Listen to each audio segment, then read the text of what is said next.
For 3 days, the snow did not stop. For 3 days, the wolves of Blackridge Pack did not sleep. For 3 days, a father who commanded thousands could not command his own hands to stop shaking, because his children were gone, not missing, not lost, Gone. and anyone who has ever loved a child, anyone who has ever watched a small hand reach up for yours in the dark, knows exactly what that silence feels like. That particular kind of silence that fills a house when the laughter stops, when the running feet go still, when the rooms that used to feel too small suddenly feel like they could swallow you whole. That was the silence inside Blackridge Pack House. On the third day, the search parties had gone out 47 times. 47 times they came back empty. 47 times Alpha Dylan Crest stood at that door and watched his best warriors lower their eyes, because they could not look him in the face. Because looking him in the face meant admitting what every wolf already knew. At 30 degrees below zero, no child survives 3 days alone in those mountains. Not a grown wolf, not a trained soldier, not even the strongest among them. And these were children. 5 years old, small enough to carry in one arm, small enough that their boots left prints no larger than a man's palm. They were babies, and the mountains had swallowed them whole. So on the morning of the third day, the pack elders came to Alpha Dylan, and they spoke the words no parent should ever have to hear. It is time. Time to stop searching. Time to begin preparing. Time to accept what no father wants to accept. And Dylan Crest, the man who had never bowed to any living thing, the man who had faced rogue packs, border wars, and challenges that would have broken lesser wolves, that man sat in his chair, and for the first time in his life, he had nothing to say.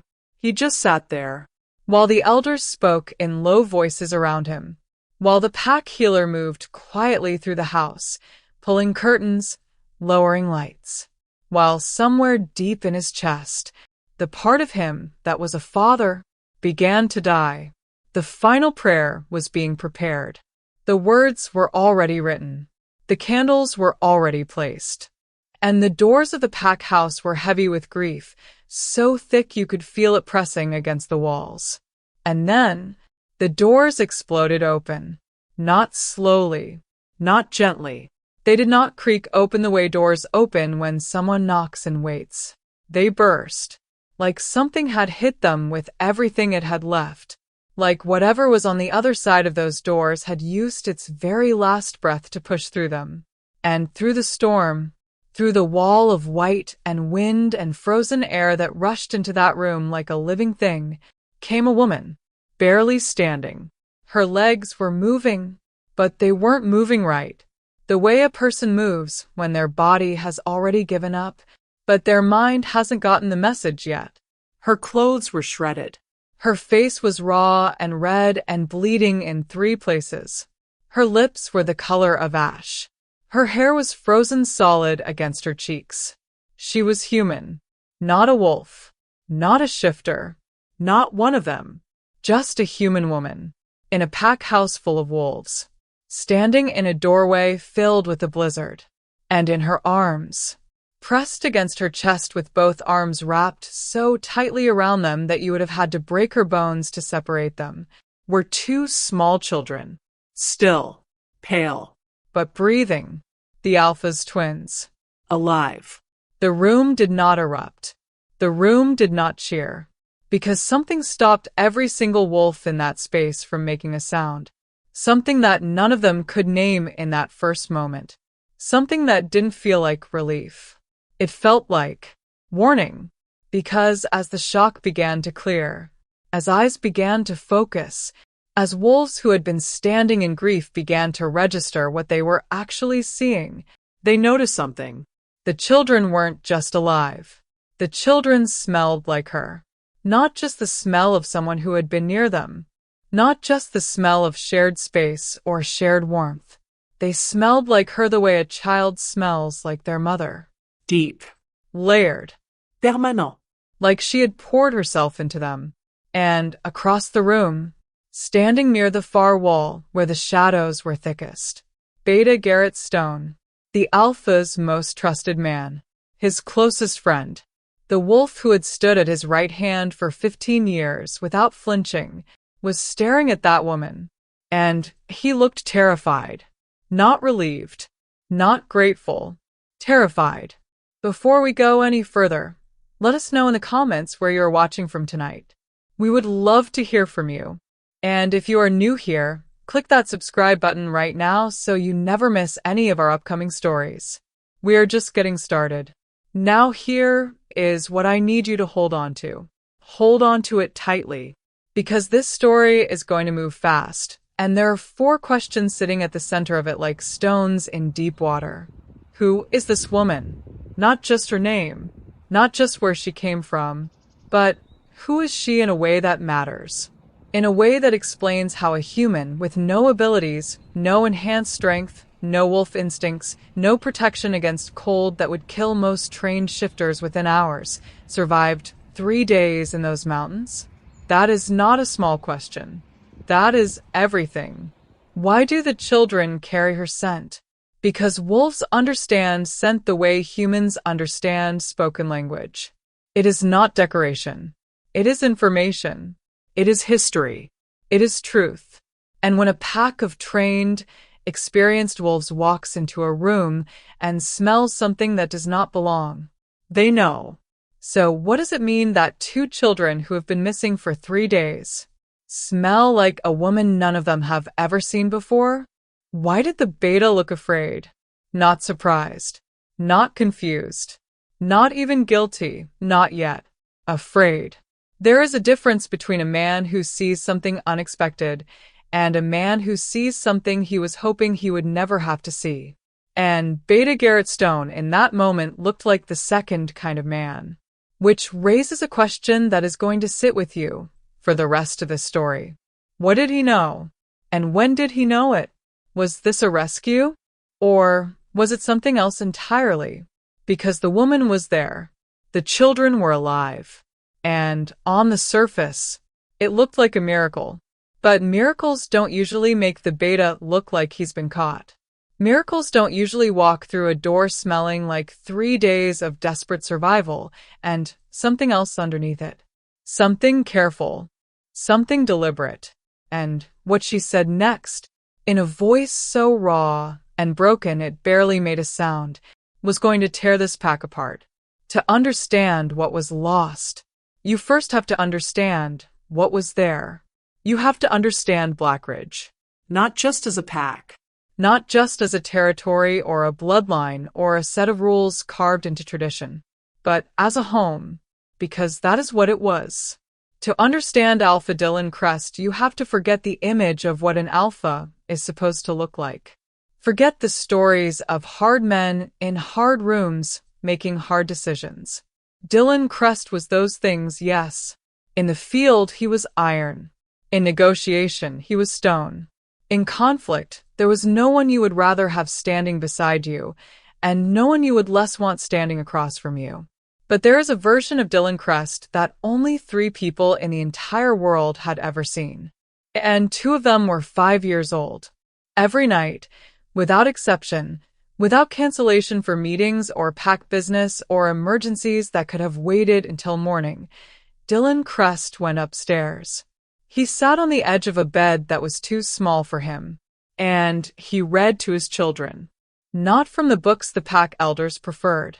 Not the histories of great wolves or the chronicles of legendary alphas. He read them stories about clever foxes and stubborn bears and little girls who outsmarted giants. Because Mara and Eli, his twins, loved those stories. Mara, who had her mother's eyes and her father's stubbornness in a combination that was going to make her either a great leader or an absolute nightmare, depending on the day. Eli, who was quieter, who observed everything, who would sit in a room full of noise and watch the corners, already at 5 years old, seeing what others missed. They were everything. Not a legacy. Not heirs. Not symbols of the pack's future. They were his children. the reason he came home, the reason he held himself together on the days when holding himself together felt like carrying mountains, when they laughed, and they laughed loudly and often, and at things that sometimes made no sense to anyone but themselves, the whole pack house felt different, warmer, more alive, like the building itself exhaled. The pack knew it. The wolves who passed Dylan in the hallway on the mornings after bedtime stories saw something in him that wasn't there on the other mornings. Something softer. Something human. He was their alpha. But first, always first, he was their father. And then there was Beta Garrett Stone. If Dylan was the heart of Blackridge, Garrett was the architecture. He was the one who made things run. The one who remembered every name, every face, every grievance, every alliance. The one who had been there since before Dylan took the title. Who had stood beside him in the hardest moments and never wavered. He was trusted the way you trust the ground beneath your feet. Without thinking about it. Without questioning it. Because some things just are. Garrett was that. Or so everyone believed. There were small things. Looking back. And there is always a looking back. Always a moment when you replay everything and wonder how you missed it. There were small things. The way Garrett sometimes lingered outside Dylan's office a beat too long. The way his eyes tracked the twins when they ran through the hall, not with the warmth of an uncle watching children play, but with something harder. Something that calculated. The way he occasionally brought information to Dylan that was almost too timely. Too convenient. As if he had known what to find, because he had known where to look. But these are the things you only see after. You only see the shape of the knife after it has already moved. Before it moves, it just looks like something resting quietly in a drawer. And so life in Blackridge continued. Normal days. Beautiful days even. The kind of days that you only understand were beautiful after they are gone. The twins chasing each other through snow that hadn't yet turned dangerous. Dylan watching from the window with a cup of something warm in his hands and that particular expression on his face that the pack had no name for but recognized. The expression of a man who cannot believe that this much goodness belongs to him. Garrett at his side, as always, offering something, a suggestion, a piece of information, a reason to look left, while everything that mattered was happening on the right. And then, in a single night, in a single moment of violence dressed up as chaos, everything was taken. It started at the border. It always starts at the border. A breach, not a large one, not the kind that required the full force of Blackridge's warriors. Just enough to pull attention, just enough to move people, just enough to create the kind of controlled chaos that looks like an accident to everyone watching. The twins were in a secure zone. That is what everyone was told. That is what everyone believed. There were 3 wolves assigned to them that night. 3 experienced guards who had protected the Alpha's children dozens of times before. 3 wolves who were found, hours later, on the eastern edge of the territory. Alive. But not awake. Something in their systems, something they had consumed earlier that evening that they couldn't trace to anything specific, had pulled them under. Not poison. Not violence. Just sleep. And in the window that sleep created, the children were gone. When Dylan found out, when the words reached him on the border where he was managing the breach with half his attention because the other half was always on Mara and Eli, he moved. The way a force of nature moves. Without announcement. Without preparation. He just moved. And every wolf in that pack moved with him. The search began within minutes. But the snow had already begun to fall. And the trail, whatever small traces 2 5-year-olds might have left in the earth, was being erased with every passing second. They searched through the night. They searched as the temperature dropped. They searched as the snow thickened from something manageable into something that turned the world white and blind and identical in every direction. The trackers tried. The most gifted wolves in the pack pressed their noses to the ground and found nothing. Nothing. because someone had been very careful about leaving nothing to find. They didn't wander off. Every wolf in that search party knew it. Every instinct, every piece of training, every part of them that understood how the world worked arrived at the same conclusion. They were taken, deliberately, carefully, by someone who knew the pack schedule, by someone who knew the guard rotation, by someone who knew exactly when to create the border breach, by someone who had planned this long before the snow ever started falling. But standing in the middle of a blizzard with 2 missing children, you don't stop to ask who. You just keep moving. And so they moved. For days. Wolves who hadn't slept in 30 hours kept searching. Warriors who could barely feel their paws kept moving through terrain that would have destroyed any human. Dylan Crest did not stop. He did not rest. He did not eat. He did not do anything except move through the snow and call his children's names into the wind. And hear nothing back. There was a moment, one moment that his second, Marcus, witnessed and never spoke of to anyone for a long time, when Dylan stopped. He was alone. Or he thought he was alone. He was standing on a ridge, above the tree line, where the wind hit without any barrier and the snow came sideways. And he put his head back. And he made a sound. Not a howl. Not a wolf's call. Something older than that. Something that didn't have a name. The sound a person makes when they are standing at the absolute limit of what they can endure. Marcus turned away. Because some moments don't belong to anyone but the person living them. And then Dylan straightened. And he kept going. But the storm didn't only hide his children from him. The storm was protecting something else entirely. It was protecting the truth. Keeping it buried. Keeping it cold. Keeping it hidden just long enough for it to grow into something that couldn't be ignored. Now I want to pause here for just a moment. If this story already has your chest tight, if you are already feeling what this father felt, drop the words "I'm still watching" in the comments right now. I want to know who is truly here for this whole journey with me, because we haven't reached the hard part yet. Her name was Sarah Voss, and she was nobody. That is not an insult. That is what she would have told you herself. She was 31 years old. She lived alone in a rented cabin about 12 miles from the eastern edge of Black Ridge Territory. She had no family in the region, no close friends in the area, no particular reason for being there except that she had needed to be somewhere quiet, and that somewhere had been this. She worked remotely. Data analysis. Numbers and patterns. She ran every morning before the sun came up. She cooked her own food. She kept to herself. She was, by any reasonable measure, exactly the kind of person the world tends to overlook. And that, as it turned out, was exactly what saved the Alpha's children. Because nobody was watching Sarah Voss. Nobody knew where she went when she took her snowmobile out on the morning of the second day to check the Northern Trail, the way she did every week.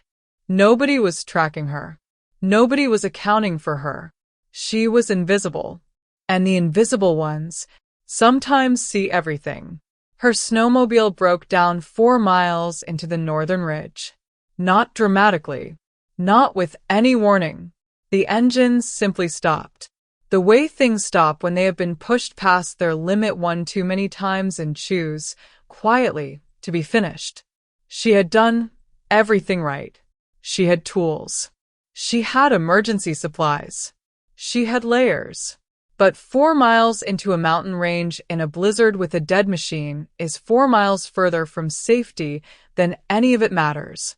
She started back on foot, and she found the cave by accident. She was moving along the ridge wall, keeping the rock face to her left for direction in the whiteness, when she saw the opening. Small, Low. easy to miss, easy to walk right past. She went in because she needed to stop moving for 5 minutes and feel something other than the cold. She went in because she was exhausted and her face hurt, and her instincts, not supernatural ones, not enhanced ones, just the ordinary human instincts that have kept people alive long enough to become ancestors, told her to go in. And in the dark at the back of the cave, she heard breathing, small breathing, Shallow. uneven, the kind of breathing that means a body is working very hard to stay doing the one thing it needs to do. She moved toward it, because that is who Sarah Voss was. She did not think about what might be in that cave. She did not calculate risk.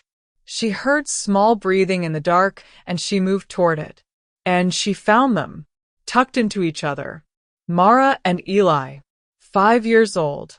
Their lips were bluish. Their small hands were ice. But they were breathing. Now, Sarah Voss did not know who these children were. She did not know they were the Alpha's twins. She did not know anything about Blackridge Pack or the wolves who were tearing themselves apart looking for them. She did not know that 30 armed wolves had been searching for days through the same mountain range she was standing in. She knew 2 things. These were children, and they were going to die if she didn't do something. So she did something. She pulled them against her. Both of them. She pulled them into her coat, against her body, and she did not let go. She used every technique she had ever read or learned or half remembered about surviving exposure in extreme cold. She kept them awake when she could. She told them stories when she couldn't tell if they were awake or not. She rationed the small amount of food she had and gave them the larger portion. She did not sleep.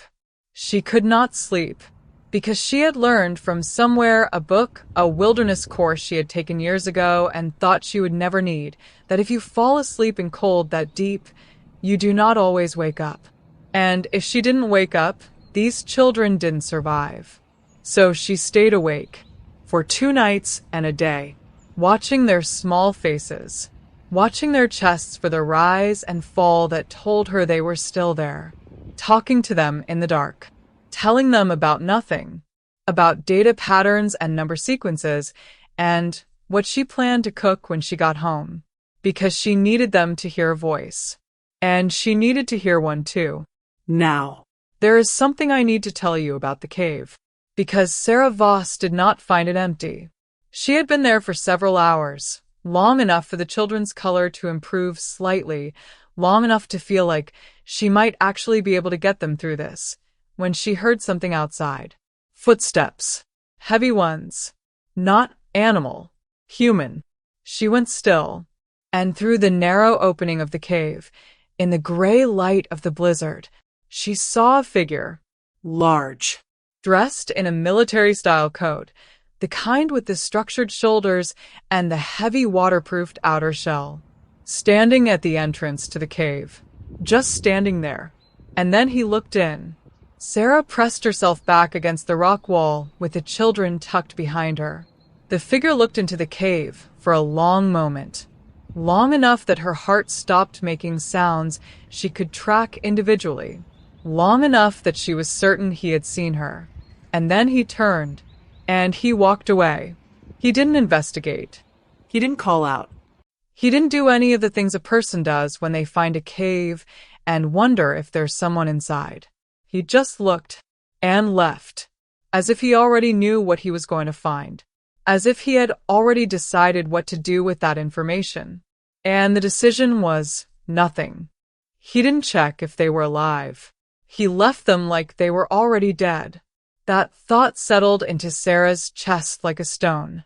Because a man who leaves children in a cave in a blizzard is one thing. But a man who knew they were there, who came back to check on them, and then turned around and walked away, that was something else. That was not negligence. That was intention. And so Sarah Voss, data analyst, nobody, invisible woman in a rented cabin, made her decision. She waited until she was certain the figure was gone. She studied the children's condition, and then she began to move. She couldn't carry them both. Not for long. Not over that terrain. So she got creative. She constructed something, a makeshift carry system from her own clothing that she would never be able to fully describe later because she made it in the dark by feel, and she loaded the children onto herself. And she walked 12 miles. In a blizzard. On a broken trail. in temperatures that should have killed her within 2 hours. She did not run. You cannot run in those conditions. You can only move. One step, and then another one, and then the next one after that. She fell 6 times that she could remember, possibly more. She lost feeling in her left hand somewhere around mile 4 and did not get it back. She sang to the children when she could feel them shifting against her because she wanted them to know she was still moving, still there, still bringing them home. She was not their mother. She was not their family. She had no obligation to these children that the world could have named or enforced. But she carried them anyway, because Sarah Voss looked at 2 small people who needed someone to refuse to let them die. And she refused. And somewhere behind her, gaining in strength with every hour she moved, the suspicion that had started in that cave was becoming something harder. Something with shape. Something with a face. Because as the pack house doors exploded open and she collapsed against the frame, as the room fell silent and the alpha moved toward her in 3 long strides, as she looked up into the face of the man whose children she was still holding with arms that had stopped responding to instruction, she opened her mouth, and she described the man she had seen. She described him slowly, not because she was being careful, but because her body was shutting systems down in the wrong order, and the words were coming through layers of cold and pain and exhaustion that made every syllable feel like lifting something heavy. Military coat. Heavy build. The kind of stillness that doesn't come from calm, that comes from training. The snowmobile parked 40 yards back with its engine still running, which meant he hadn't been there long, which meant he had come to check. Not to rescue. To check. To confirm. And then she paused. Not for effect. Because the memory was sharp in a way that the rest of that night wasn't. Because some images cut through everything, through cold, through fog, through 3 days of survival, and stay perfectly clear. She said it quietly. He had a scar. She touched the left side of her own jaw. Here. Jagged. White. Like it had been there a long time.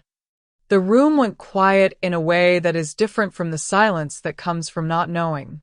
This was the silence that comes from knowing, from recognizing, from the air being pulled out of a space by the weight of what a single sentence means. Dylan heard it. He heard the quality of that silence before he understood why it existed. He turned, and across the room, in the corner where the shadows were deepest, Beta Garrett Stone stood with his jaw set and his eyes flat and his hands, the hands of a man who had shaken Dylan's hand 1,000 times, who had laid those hands on Dylan's shoulders in the hardest moments of his life. Those hands had gone very, very still. No music, just the sound of the fire, and 30 wolves breathing. Dylan did not speak immediately, because there are moments in a person's life when what they are understanding is so large that the mind needs time to build a structure to hold it. When you realize that a thing you believed was solid is not solid. When you realize that something you never questioned, never thought to question because it was as constant as gravity, has been something else entirely. Something patient. Something waiting. Something wearing the face of loyalty while doing the work of something that has no name you want to say out loud in your children's home. Dylan Kress looked at his beta. And he looked for a long time. And Garrett Stone did not look away. Because some things, some particular species of cowardice, will hold a person's gaze when running would be an admission. And so they looked at each other, the father and the man who had helped plan the disappearance of his children. And the whole room held its breath. Now, understand what this was really about. Because it wasn't simply betrayal. Betrayal is a word we use for personal wounds, for hurt feelings, for broken trust. This was something with architecture, something that had been built over time, with planning, with patience, with access to information that only one person in the pack would have had. Garrett Stone had been watching Dylan's children grow. He had been watching the way the pack oriented toward them, the way even the oldest wolves, The ones who had known three alphas before Dylan, softened when Mara and Eli entered a room.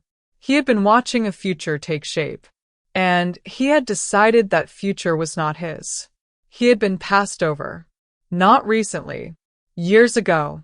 A decision made quietly, without announcement, in the way that packs communicate succession. Not with words. With placement. With trust. With which wolves were given which responsibilities. And Garrett had seen it. He had seen himself not being chosen. Not for the role he believed was owed to him. Not for the position his years of service had earned, in his own accounting. He had smiled. He had continued to serve. He had continued to stand at Dylan's right hand. And he had been patient, because patient men are the most dangerous kind. And when the twins were born, when the line of succession became not a question but a certainty, not a future possibility, but a present reality wrapped in two sets of small hands and one alpha's unbearable love for them, Garrett had made a calculation. The children were the lock on the door. Remove the lock, and the door opens. He had not planned for them to survive. He had not planned on Sarah Voss. He had not planned on a woman with no abilities, no advantages, and no reason to be in those mountains deciding that two children she had never met were worth her life. He had planned a tragedy, and instead, he had been caught by a nobody, by the invisible woman in the rented cabin, by the one person no one was accounting for, because he had forgotten, or perhaps never understood, that sometimes the most dangerous thing in the world is a person with nothing to lose and everything to give. And as the truth settled into the room like sediment into still water, as 30 wolves understood at once what had happened in their house, there was a moment where the air itself seemed to change. This was not an accident. This was not a moment of violence or poor judgment or a rivalry that went too far. This was a plan. A long, cold, patient, careful plan, with their alpha's children as the price. The confrontation that followed was not loud. People imagine these moments to be explosive. They imagine raised voices and broken furniture, and the kind of violence that announces itself. But the most devastating confrontations are quiet. They are two people in a room with everything already said, where the only thing left is what comes next. Dylan Crest walked toward Garrett Stone the way a tide moves. Without rushing, without hesitation, without the performance of anger. Because he had gone beyond anger. He was somewhere past it, in the cold, clear place that exists on the other side of a wound so deep it hasn't finished speaking yet. He stopped 3 feet away. He looked at the man who had stood beside him for 15 years. And he said, very quietly, "How long?" And Garrett Stone, who had prepared for many versions of this moment, but not this one, not this stillness, not this devastating lack of theatrical rage, closed his eyes. And that was his answer. The pack watched. No one moved. No one interfered. Because this was between an alpha and the thing that had looked like his brother. And then Dylan stepped back. 1 step. And he turned to his second. And he gave his instructions in the same quiet voice. And it was done. Not with violence. Not with the kind of pack justice that fills stories. With the kind of authority that doesn't need to raise its voice because everyone in the room already understands that what the alpha says in this moment will simply happen. That is the difference between power and authority. Power announces itself. Authority doesn't need to. In the infirmary, the children were warm. The healer had them wrapped in everything available. Mara had already tried to sit up twice and been persuaded back down both times. Eli had not yet opened his eyes, but his breathing was even and his color was returning, and the healer's hands, pressed against his small chest, felt what they needed to feel. They were going to be all right. They were going to be all right. Dylan sat on the floor beside their bed. Not in a chair. On the floor. Because the chair felt too far from them. He held Mara's hand with one of his and Eli's hand with the other. And for a long time he just breathed. Just that. Just the act of breathing in a room where his children were breathing. The greatest luxury he had ever known. And in another room of the infirmary, the healer's team worked on Sarah Voss. Her left hand was the most serious concern. Her core temperature had been dangerously low. The lacerations on her face were cleaned and closed.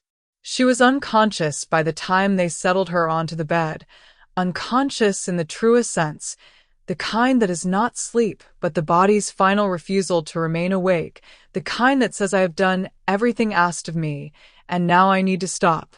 Dylan went to her room before he left the infirmary. He stood in the doorway. He looked at the woman who had carried his children 12 miles through a blizzard, who had given them her body heat, who had gone to the mountain for herself and come back from it with 2 children who were not hers. He stood there a long time, and then he said something, quietly, not for the room, just for her, whether she could hear it or not. Thank you is too small. Thank you is a word shaped for a world where what she had done is the kind of thing that happens more often. But he said it anyway. Because some things need to be said even when the words don't fit. Sarah Voss was not a wolf. She was not supernatural. She had no rank, no title, no place in the pack's hierarchy. She was, by every formal measure, an outsider. A human. Someone who should have had no part in any of this. But she had walked through the door of Blackridge Pack House carrying the Alpha's children and the truth that would undo the man who had been planning their deaths. She had not done it heroically. She had not done it because she understood the stakes. She had done it because 2 small people needed someone to carry them. And she was there. And she was the kind of person who, when she is there, and someone needs carrying, carries them. There is a particular kind of strength that doesn't look like strength. It doesn't roar. It doesn't dominate. It doesn't announce itself or demand recognition. It just keeps moving when moving is what's needed. It just stays awake when sleeping would be easier. It just carries what needs to be carried for as long as it needs to be carried. And when the weight finally goes down, it lies down too, and rests. And that is enough. That is more than enough. That is everything. The pack would spend weeks processing what had happened inside their walls. The layers of it.